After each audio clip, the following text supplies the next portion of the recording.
الشيطان الرجيم بسم الله الرحمن الرحيم وإن من شيعته لإبراهيم إذ جاء ربه بقلب سليم إذ قال لأبيه وقومه ما تعبدون أئفكا إذ قال لأبيه وقومه ماذا تعبدون أئفكا آلهة دون الله تريدون فما ظنكم برب العالمين فنظر نظرة في النجوم فقال إني سقيم فتولوا عنه مدبرين فراغ إلى آلهتهم فقال ألا تأكلون ما لكم لا تنطقون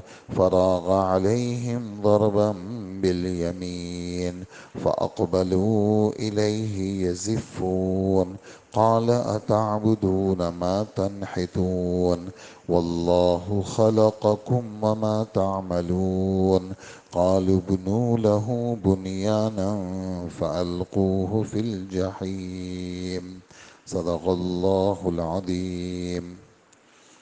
یہ آیتیں پہلے بھی آپ حضرات نے سنی ہیں، ترجمہ بھی اس کا ہو چکا ہے۔ آیت نمبر 83 سے 97 تک حضرت ابراہیم علیہ السلام کا بیان ہے کہ انہی کے طریقے پر چلنے والوں میں، حضرت نوح علیہ السلام کے طریقوں پر چلنے والوں میں، انہی کی جماعت کے ساتھ، انہی کی فکر کے ساتھ حضرت ابراہیم علیہ السلام کا بھی تعلق تھا۔ شیعہ کہتے ہیں اس فرقے کو، اس جماعت کو جن کے نظریات ایک ہو۔ وَإِنَّ مِن شِيعَتِهِ لَإِبْرَاهِيمَ، تو حضرت نوح علیہ السلام، ابراہیم علیہ السلام عقائد کے اعتبار سے اور شریعت کے اصول کے اعتبار سے دونوں ایک ہی مسلک پر تھے، اور حالانکہ روایتوں میں آتا ہے کہ ان دونوں کے درمیان 2640 سال کا فاصلہ تھا۔ حضرت نوح علیہ السلام اور حضرت ابراہیم علیہ السلام کے درمیان، ان کے بیچ میں جو پیغمبر آئے ہیں وہ ہود علیہ السلام آئے ہیں اور صالح علیہ السلام آئے ہیں، بیچ میں اور کوئی پیغمبر نہیں آئے۔ اور دوسری بات یہ ہے کہ جتنے بھی انبیاء ہیں ان سب کے یعنی پہلے نبی سے لے کر آخری نبی تک فروعات کے اندر تو اختلاف ہے۔ فروع سے مراد جیسے نمازوں کی تعداد ہے، روزے کی تعداد ہے، اور جو چیزیں ہیں اس میں تو کچھ فرق ہے، لیکن جو اصول ہیں، ایمانیات ہیں، اس میں کسی نبی کا کسی چیز میں کوئی بھی فرق نہیں ہے۔ تو حضرت نوح علیہ السلام ہی کی ترتیب پر چلنے والے ابراہیم علیہ السلام، تو شیعہ کا یہ مطلب ہے۔ اور یہ والی بات کہ حضرت ابراہیم علیہ السلام اپنے رب کے پاس آئے صاف دل کے ساتھ۔ صاف دل کا کیا مطلب ہے؟ علماء لکھتے ہیں کہ اپنے رب کے پاس آئے یعنی اللہ کی طرف متوجہ ہوئے۔ قلب سلیم کا کیا مطلب ہے؟ کہ قلب سلیم کا مطلب یہ ہے کہ عقیدے کے اعتبار سے بالکل درست ہے۔ اس لیے کہ ایک آدمی بہت بڑے عمل والا ہو لیکن اس کا عقیدہ خراب ہو تو اس کا عمل سر سے اوپر نہیں جاتا۔ اگر عقیدہ صحیح ہو تو تھوڑا سا عمل بھی اللہ کے دربار میں قبول ہے، اور اگر عقیدہ خراب ہو تو پھر بڑے سے بڑا عمل بھی ضائع ہو جاتا ہے۔ تو دوسرا جز قلب سلیم کا یہ ہے کہ عقیدہ بھی صحیح ہو اور عمل کے اندر جذبہ بھی اللہ کی رضا کا ہو۔ اگر عقیدہ صحیح ہے ایک آدمی کا لیکن عمل کے اندر دکھلاوے کا جذبہ ہے تو پھر وہ عمل بھی منہ پر مار دیا جاتا ہے اور وہ عمل قبول نہیں ہوتا۔ اور ایک قلب سلیم کا مطلب یہ ہے کہ عقیدہ بھی صحیح ہو، جذبہ بھی صحیح ہو اور طریقہ بھی صحیح ہو۔ ایک آدمی سب چیزیں صحیح ہیں لیکن طریقہ ہی غلط ہے، طریقہ آسمانی طریقہ جو سمجھایا گیا ہے اس سے ہٹ کر ہے تو پھر بات نہیں بنے گی۔ تو قلب سلیم کے ساتھ وہ اللہ پاک کی طرف متوجہ ہوئے، اللہ پاک نے دستگیری فرمائی، قوم کو دعوت دی، قوم کو سمجھایا لیکن ماننے والی نہیں تھی۔ اور ایک دن ایسا ہوا کہ وہ اپنے تہوار میں جا رہے تھے تو ان کو بھی کہا تم بھی ہمارے ساتھ چلو۔ ان کی غرض یہ تھی کہ یہ ہمارے بتوں کو برا بھلا کہتے ہیں، تھوڑا سا ہمارے پاس جائیں گے، ماحول بدلے گا تو ہمارے جیسے ہو جائیں گے، تو ان کی کچھ اور غرض تھی۔ تو جس وقت انہوں نے دعوت دی تو انہوں نے آسمان کی طرف دیکھا، ستاروں کو دیکھا، تو ستاروں کو دیکھا اور کہنے لگے بھائی میں تو طبیعت ٹھیک نہیں ہے، میں تو نہیں جا سکتا۔ اور ان کی غرض یہ تھی ابراہیم علیہ السلام کی کہ میں جاؤں گا نہیں، تو جب یہ لوگ چلے جائیں گے تو میں ان کے بتوں کو توڑ دوں گا، جب یہ واپس آئیں گے تو اپنے بتوں کی بے بسی دیکھیں گے، کیا پتہ کلمہ پڑھ لیں، مسلمان ہو جائیں، ان کی یہ غرض تھی۔ خیر جب یہ لوگ چلے گئے، ابراہیم علیہ السلام اندر گھس گئے اور انہوں نے بتوں کو توڑ دیا۔ واپسی جب یہ لوگ آئے، ان کے پاس آئے کہ تم نے کیا، نے کہا بھئی میں نے تو نہیں کیا، اس کے بڑے سے پوچھ لو ذرا، یہ والی بات بڑے سے پوچھ لو والی بات یہ سورہ انبیاء میں ہے 17ویں پارے میں۔ خیر انہوں نے کہا کہ یہ بڑے تو بات ہی نہیں کرتے۔ پھر انہوں نے ان کے لیے آگ وہ کی تیار کی اور اس پر ان کو پھینکا۔ یہ بات تو گزری ہوئی بات ہے۔ اب اس میں جو ہم نے باتیں کرنی ہے وہ یہ ہے کہ ابراہیم علیہ السلام نے اوپر ستاروں کو کیوں دیکھا؟ تو اس کا ایک جواب سادہ سا یہ دیا ہے کہ ویسے ہی دیکھا، بس انہوں نے ویسے ہی دیکھ لی اور کہا کہ میری طبیعت ٹھیک نہیں۔ اس پر اشکال کرتے ہیں کہ قرآن پاک ویسی بات ذکر نہیں کرتا، اس لیے کہ قرآن پاک ہر وہ مضمون اور ہر وہ ٹکڑا ذکر کرتا ہے جس کے اندر کوئی نہ کوئی بات چھپی ہوئی ہوتی ہے۔ اس لیے کہ بہت ساری چیزیں قصوں میں ہوتی ہیں، قرآن پاک ذکر نہیں کرتا، جو مطلب کی بات ہوتی ہے وہ ذکر کرتا ہے۔ تو ویسے ہی دیکھ لیے، یہ بات سمجھ میں نہیں آ رہی۔ اس پر پھر بعض مفسرین یہ کہتے ہیں چونکہ ان لوگوں کا عقیدہ تھا کہ ستارے ہمارے کاموں کے اندر حقیقی اثر رکھتے ہیں، تو ان کے منہ کو چپ کرانے کے لیے انہوں نے ستاروں کو دیکھا کہ وہ سامنے والے یہ سمجھیں گے کہ ستاروں کی گردش کی وجہ سے ان کی طبیعت پر کچھ واقعی اثر ہے یا مستقبل میں کچھ اثر ہونے والا ہے، تو اس وجہ سے انہوں نے اوپر دیکھا اور ان کو بھی شاید یہ علم حاصل ہو، تو اس وجہ سے انہوں نے اوپر ستاروں کی گردش سے اندازہ لگایا کہ میں ابھی تھوڑی دیر میں بیمار ہو جاؤں گا، لہٰذا وہاں تمہارے لیے مجھے بھی تکلیف ہوگی اور تمہارے لیے بھی مصیبت بن جاؤں گا۔ اس پر پھر چھوٹی سی بات یہ ہوگی کہ بھائی اس سے تو ان کی حوصلہ افزائی ہو گئی، اس لیے کہ غلط قسم کا آدمی ہے اور غلط سوچ رکھتا ہے، آپ بڑے آدمی ہیں اور اس غلط آدمی کی چیز میں ذرا سی موافقت کر لیں۔ ایک آدمی، مثال دے رہا ہوں آپ کو، کہ ایک آدمی جو ہے وہ محفل لگی ہوئی ہے اور اس کے اندر آپ کو ولیمے میں بلایا اور جناب دنیا بھر کے سارے خرافات وہاں پر موجود ہیں، اور آپ کی شخصیت ایسی ہے کہ اگر آپ کو لوگ وہاں دیکھیں گے تو لوگ کہیں گے بھئی مولوی صاحب اور حضرت صاحب یہاں بیٹھے ہوئے، تو یہ چیز ممکن ہے، یہ صحیح ہوگی جب یہ بھی یہاں بیٹھے ہوئے۔ تو حضرت ابراہیم علیہ السلام کا اس طرح دیکھنا، پھر یہ بات کرنا، تو یہ تو ان کی تائید ہوتی ہے۔ اس پر حضرات یہ بات لکھتے ہیں کہ ایسی بات نہیں ہے، اس لیے کہ ابراہیم علیہ السلام اس وقت تو ان سے اپنے آپ کو چھڑانا چاہتے تھے، اور چھڑانے کے اندر انہوں نے زبان سے کچھ بھی نہیں کہا اور نہ ان کی تائیدی کوئی کلمات کہے، نہ قرآن پاک نے ان کی تائیدی کوئی کلمات کہے۔ اس سے زیادہ ابراہیم علیہ السلام نے کچھ نہیں کیا، صرف اوپر دیکھا تاکہ ان سے میری جان کسی طریقے سے چھوٹ جائے۔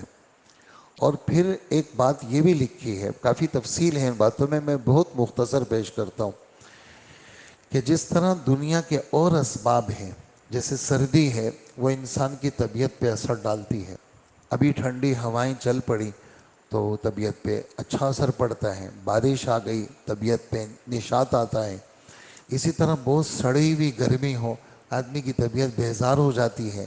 جیسے موسموں کا اثر پڑتا ہے، خزاں کا اپنا اثر، پھر یہ جو 24 گھنٹے گزرتے ہیں ان میں سے ہر وقت کا اپنا اثر ہے. صبح کا اپنا اثر ہے، 9-10 بجے کچھ اور اثر ہوگا، دوپہر کے وقت میں کچھ اور ہوگا، شام عصر کے وقت میں کچھ اور طبیعت ہوگی، مغرب کے بعد کیفیت کچھ اور ہوگی، عشاء کے بعد کچھ اور ہوگی. یعنی یہ 24 گھنٹے بھی طبیعت پہ کیا ہوتے ہیں؟ اثر انداز ہوتے ہیں. بالکل اسی طرح یہ سورج بھی نظام کائنات پہ اثر ڈالتا ہے. دنیا کے اندر جو پھل یا گندم چیزیں پکتی ہیں اس میں سورج کو بہت بڑا دخل ہے، اور سورج کی وجہ سے انسان کی طبیعت پہ اثر پڑتا ہے. اسی طرح سمندر کے اتار چڑھاؤ میں چاند کا دخل ہے. چاند کی وجہ سے سمندر کے اتار چڑھاؤ میں فرق پڑتا ہے. بالکل اسی طرح ستاروں کے اندر بھی تاثیر ہے. اللہ جل جلالہ نے اس کے اندر بھی انسان کی زندگی کے اوپر کچھ اثرات مرتب ہوتے ہیں. یعنی اس سے ہمیں انکار نہیں ہے. جیسے سورج، چاند، ستارے، ان سے ہمیں انکار نہیں. دنیا کے موسموں سے ہمیں انکار نہیں ہے. ہاں یہ والی بات ہے کہ ان میں جو تاثیر رکھی ہے وہ اللہ نے رکھی ہے، مومن یہ کہتا ہے. لیکن دیگر لوگ، کچھ لوگ سورج کو کہتے ہیں کہ یہ مؤثر ہے، کچھ چاند کو مؤثر سمجھتے ہیں، کچھ لوگ ستاروں کو سمجھتے ہیں. اس دن میں نے آپ کو ایک حدیث سنائی کہ صبح کا وقت تھا، رات کو بارش ہو گئی، تو آپ نے ایک چھوٹا سا بیان فرمایا. سفر میں ہیں اور حنین کے سفر میں جعرانہ میں صبح ہوئی، رات بارش ہوئی. آپ نے فرمایا کہ جب بارش ہوتی ہے تو لوگوں کی دو قسمیں بن جاتی ہیں. ایک قسم وہ ہوتی ہے جو بارش کی نسبت اللہ کی طرف کرتی ہے، وہ لوگ کہتے ہیں کہ جی اللہ نے بارش برسائی. اور دوسری قسم لوگوں کی وہ ہوتی ہے جو کہتے ہیں کہ فلانے ستارے کی وجہ سے بارش ہوئی. تو جو لوگ کہتے ہیں اللہ نے بارش برسائی یہ تو مسلمان ہیں، اور جو کہتے ہیں ستارے نے بارش برسائی یہ مسلمان نہیں ہے. تو اگرچہ ستاروں کا اثر تو ہے، لیکن آدمی نسبت ظاہری، بھئی اس دوائی نے مجھے شفا دی، نہیں، دوائی نے شفا نہیں دی، اللہ نے مجھے شفا دی. اور اس پانی نے میری پیاس بجھائی، نہیں، پانی نے نہیں بجھائی، اللہ نے بجھائی. تو ان چیزوں کا اثر سے انکار نہیں ہے، لیکن ان کو مؤثر حقیقی نہیں سمجھ سکتے. مؤثر حقیقی صرف اللہ کی ذات ہے. اچھا، پھر یہ جو ستاروں کا علم ہے اس سلسلے میں کافی تفصیل حضرات نے لکھی ہے. اس میں یہ ہے کہ یہ جو علم ہے یہ اللہ نے ادریس علیہ السلام کو دیا تھا، لیکن ادریس علیہ السلام کے علم کا جو مرکز تھا وہ وحی الہی تھی. لیکن آج وہ وحی الہی موجود نہیں ہے، نہ کتابی شکل میں موجود ہے، نہ کوئی انسان موجود ہے. لہٰذا کسی انسان کے بارے میں یہ سمجھنا کہ بھئی اس کو ستاروں کا علم ہے اور فلانے فلانے برج کے ساتھ اگر کسی کا تعلق ہوگا تو اس کو خوشیاں ملیں گی، اور ورنہ جو ہے نا اس کو غربت ملے گی، اور کسی کے ساتھ تعلق ہوگا تو اس کو اولاد ملے گی، ورنہ تو کچھ نہیں ملے گا. تو یہ چیزیں مؤثر حقیقی نہیں ہیں. مؤثر حقیقی اللہ کی ذات ہے. اچھا، دوسری بات، جتنے لوگوں نے نجومیوں کا راستہ اختیار کیا، ہمارے ایک قرآن کے مفسر ہیں، بغداد کے تھے، ان کی تفسیر ہے 30 جلدوں کے اندر، روح المعانی اس کا نام ہے، اور علامہ آلوسی کے نام سے وہ مشہور ہیں. مفتی بغداد تھے علامہ محمود آلوسی. آلوسی ان کا کوئی لقب ہے. انہوں نے بہت سارے نجومیوں کے نام لکھے. انہوں نے کہا کہ بہت سارے نجومی وہ خود کہتے ہیں کہ ہمارا یہ جتنا فن ہے ستاروں کا، سوائے خرافات کے، سوائے شکوک و شبہات کے، ہمارے پاس کچھ بھی نہیں ہے. یعنی ہم کسی نتیجے پہ نہیں پہنچ سکتے، اور جتنا ہم اندر جاتے ہیں ہمارے اس کے اندر شکوک و شبہات میں اضافہ ہوتا ہے. اچھا، اس سلسلے میں آپ کی خدمت میں 2 صحابہ کے قول جو مفسرین نے لکھے ہیں وہ میں پیش کروں گا. نمبر 1، حضرت عبداللہ بن مسعود رضی اللہ عنہ فرماتے ہیں جب تقدیر کا ذکر آ جائے تو جتنا اللہ نے رسول نے ذکر کیا ہے اتنا تسلیم کرو، باقی رک جاؤ. جب ستاروں کا ذکر آ جائے تو آگے مت بڑھو، ستارے صرف راستہ دکھانے کا کام دیتے ہیں، آسمان کو خوبصورت بناتے ہیں، بس آگے مت جاؤ، جہاں پر تمہارے شکوک و شبہات میں اضافہ ہو بس وہاں رک جاؤ، آگے جاؤ گے تو ہلاک ہو جاؤ گے۔ یہ حضرت عبداللہ بن مسعود فرماتے۔ حضرت عمر رضی اللہ عنہ فرماتے ہیں کہ اللہ پاک نے ستاروں کو جس غرض سے پیدا کیا ہے بس اتنی غرض اس کو تسلیم کرو جتنا رب نے ذکر کیا ہے، آگے کھود کھورید میں مت پڑو ورنہ گمراہ ہو جاؤ گے۔ تو یہ ان بڑے لوگوں کی باتیں ہیں جنہوں نے حضور صلی اللہ علیہ وسلم کی صحبت اٹھائی، وہ بھی اس طرح کی چیزوں سے کیا کرتے ہیں؟ منع کرتے ہیں۔ آخری بات ہمارے درس کی وہ یہ ہے کہ ابراہیم علیہ السلام بیمار تو نہیں تھے، انہوں نے کیوں کہا میں بیمار ہوں؟ یہ جملہ کیوں کہا؟ تو فرماتے ہیں یہ جملہ حضرت نے اپنی جان چھڑانے کے لیے کہا، اور توریتاً یہ جملہ کہا۔ توریہ کس کو کہتے ہیں؟ توریہ ہمارے نبی نے بھی استعمال کیا ہے۔ تو لفظ توریہ کا اپنے معنی آتے ہیں سامنے والے سے اس جملے کی حقیقت کو چھپانا، ورّا یوری توریتاً، سامنے والے سے اس جملے کی حقیقت چھپانا۔ مثلا حضرت ابو بکر رضی اللہ تعالی عنہ وہ سفر میں، ہجرت کے سفر میں، مشرکین کافر بھی لگے ہوئے پیچھے، کہیں سے اللہ کے رسول مل جائیں اور ہم نعوذ باللہ اللہ کے رسول کو شہید کر دیں۔ اس پر راستے میں ایک آدمی ملا جو ہمارے نبی کو نہیں جانتا تھا، حضرت ابو بکر کو جانتا تھا۔